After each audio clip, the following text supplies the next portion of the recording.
கர்த்தர் நல்லவர், அவர் கிருபை என்றும் உள்ளது. ஆண்டவராகிய இயேசு கிறிஸ்துவின் நாமத்தினாலே உங்கள் ஒவ்வொருவருக்கும் அன்பின் வாழ்த்துக்கள். இன்றைக்கு 9ஆம் தேதி நாம் அநேகர் உபவாசித்து ஜெபிக்கிற நாள். அதிலும் விசேஷமாக நம்முடைய ஆசீர்வாதம் டிவி ஊழியங்களுக்காக ஒரு நேரம் உபவாசித்து ஜெபிக்கிற நாள். எனவே தெய்வ பிள்ளைகளை அன்புடன் ஞாபகப்படுத்துகின்றேன். இந்த நாளிலே விசேஷமாக நமது ஊழியங்களுக்காக ஜெபிக்க மறவாதிருங்கள். 300 ஸ்தோத்திர பலிகள் ஊழியங்களுக்காக தேவனுக்கு செலுத்த மறவாதிருங்கள். இன்றைக்கு நாம் தியானிக்கிற வசனம் லூக்கா 18வது அதிகாரம் 1வது வசனம். சோர்ந்து போகாமல் எப்பொழுதும் ஜெபம் பண்ண வேண்டும்.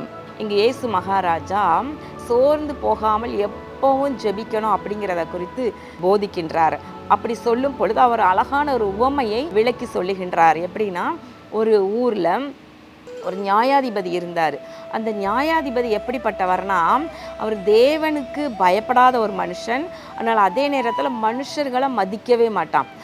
அவனிடத்தில் ஒரு விதவையான ஒரு பெண் வந்து தனக்கும் தன்னுடைய எதிராளிக்கும் இருக்கிற வழக்கு காரியத்தில் நியாயம் செய்யணும் அப்படின்னு சொல்லி இந்த நியாயாதிபதியிடத்தில் வந்துக்கிட்டே இருக்கிறார். இப்போ இந்த நியாயாதிபதி அவர் யோசிக்கிறாரு, நான் தேவனுக்கு பயப்படாதவன், மனுஷனை மதிக்காதவன் அப்படின்னு தெரிஞ்சும் இந்த பெண் என்னை அடிக்கடி அலட்டுகிறாளே, இப்படி அடிக்கடி என்னை தொந்தரவு பண்ணுகிறது நிமித்தமாக இவளுக்கு நம்ம நியாயம் செய்வோம் என்று சொல்லி அவன் நியாயம் செய்வானாம் சீக்கிரத்தில். அப்போது தேவன் எப்படிப்பட்டவராம் பாருங்கள், லூக்கா 18வது அதிகாரம் 7வது வசனம்.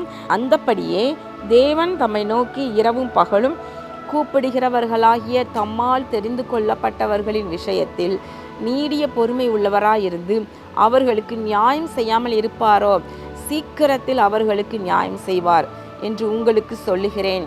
அப்போ என்ன அர்த்தம்? இரவும் பகலும் கூப்பிட்டுக்கிட்டே இருக்கிறாங்க. ஆனால் தேவனோ நீடிய பொறுமை உள்ளவராக இருக்கிறாரு. ஏன் கால தாமதம் பண்ணுறாரு? இது ஒரு பெரிய சப்ஜெக்ட் தான். இதை நம்ம சுருக்கமாக தியானிக்க முடியாது. ஆனால் ஒன்று என்ன நீங்கள் புரிந்து கொள்ளணும்னா, இரவும் பகலும் கூப்பிட வேண்டும். ஆமென். தேவனை நோக்கி நம்ம ஜெபம் எப்படி பண்ணணுமா? இரவும் பண்ணணும், பகலும் பண்ணணும். ஜெபிக்கவே நேரம் இல்லாமல் அநேகர் ஓடிட்டு இருக்காதீங்க.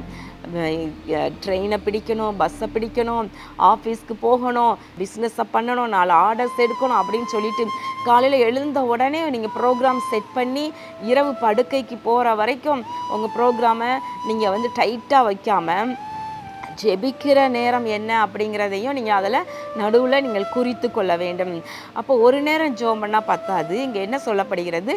இரவும் பகலும். அண்டர்லைன் பண்ணிக்கங்க. இரவும் பகலும். அவங்க எப்படி ஜெபம் பண்ணுறாங்களாம்? ராத்திரியும் ஜெபம் பண்ணுறாங்களாம், பகலும் ஜெபிக்கிறாங்க. யார்? தேவனால் தெரிந்து கொள்ளப்பட்டவர்கள். அப்போது நீங்கள் ஒருவேளை யோசிக்கலாம், எல்லாருக்கும் நன்மைகள் சீக்கிரமாக லகுவாக கிடச்சிருதே, நான் மட்டும் ஏன் இப்படி போராடி ஜெபம் பண்ணிக்கிட்டே இருக்க வேண்டியிருக்கு? எந்த காரியனாலும் ஜெபம் பண்ணி உபவாசம் இருக்கணும், ஜெபம் பண்ணணும், இப்படியே தேவன் சமூகத்தில் போராடியே நான் பெற்றுக்கொள்ள வேண்டியதாக இருக்கிறதே ஏன் அப்படின்னு நீங்கள் கேள்வியோடு இருக்கலாம். ஆனால் தம்மால் தெரிந்து கொள்ளப்பட்டவர்கள் எப்படி தான் இருக்கிறாங்க? தேவனை நோக்கி இரவும் பகலும் ஜெபிக்க தான் வேண்டியதாக இருக்கிறது. எனவே நீங்கள் சோர்ந்து போகாதீங்க. அதான் இயேசு மகாராஜா சொல்கிறாரு, நீங்கள் இரவும் பகலும் ஜெபம் பண்ணுறீங்களா? எத்தனை நாள் ஜெபம் பண்ணுறீங்க? கணக்கே இல்லை. ஒரு வருஷக்கணக்காக ஜெபம் பண்ணிகிட்டு இருக்கலாம், ஒரு காரியத்திற்கு மாத கணக்காக ஜெபம் பண்ணிகிட்டு இருக்கலாம், அல்லது நாட்கணக்காக நீங்கள் ஜெபம் பண்ணிகிட்டே இருக்கலாம். நீங்கள் சோர்ந்து போகாதீங்க.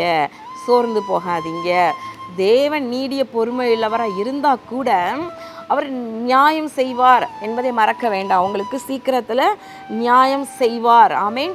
அவர் அதற்கு பதில் கொடுக்காமல் போக மாட்டார். உங்களுடைய ஜெபத்திற்கு பதில் கொடுக்காமல் போக மாட்டார். அவர் நிச்சயமாக என்ன பண்ணுவாராம்? அவர் சீக்கிரத்தில் நியாயம் செய்வார். அதுதான் ஒரு குட் நியூஸ் நமக்கு. என்ன குட் நியூஸ்?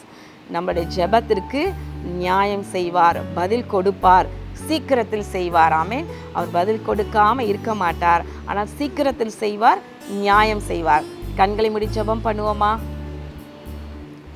எங்கள் அன்பின் பரலோக பிதாவே, இதோ இந்த நாளிலும் கூட தகப்பனே, நாங்கள் தியானித்த வசனத்தின்படி நாங்கள் சோர்ந்து போகாமல் ஜெபிக்க எங்களுக்கு உதவி செய்வீராக. தேவ பிள்ளைகளுக்கு உதவி செய்வீராக.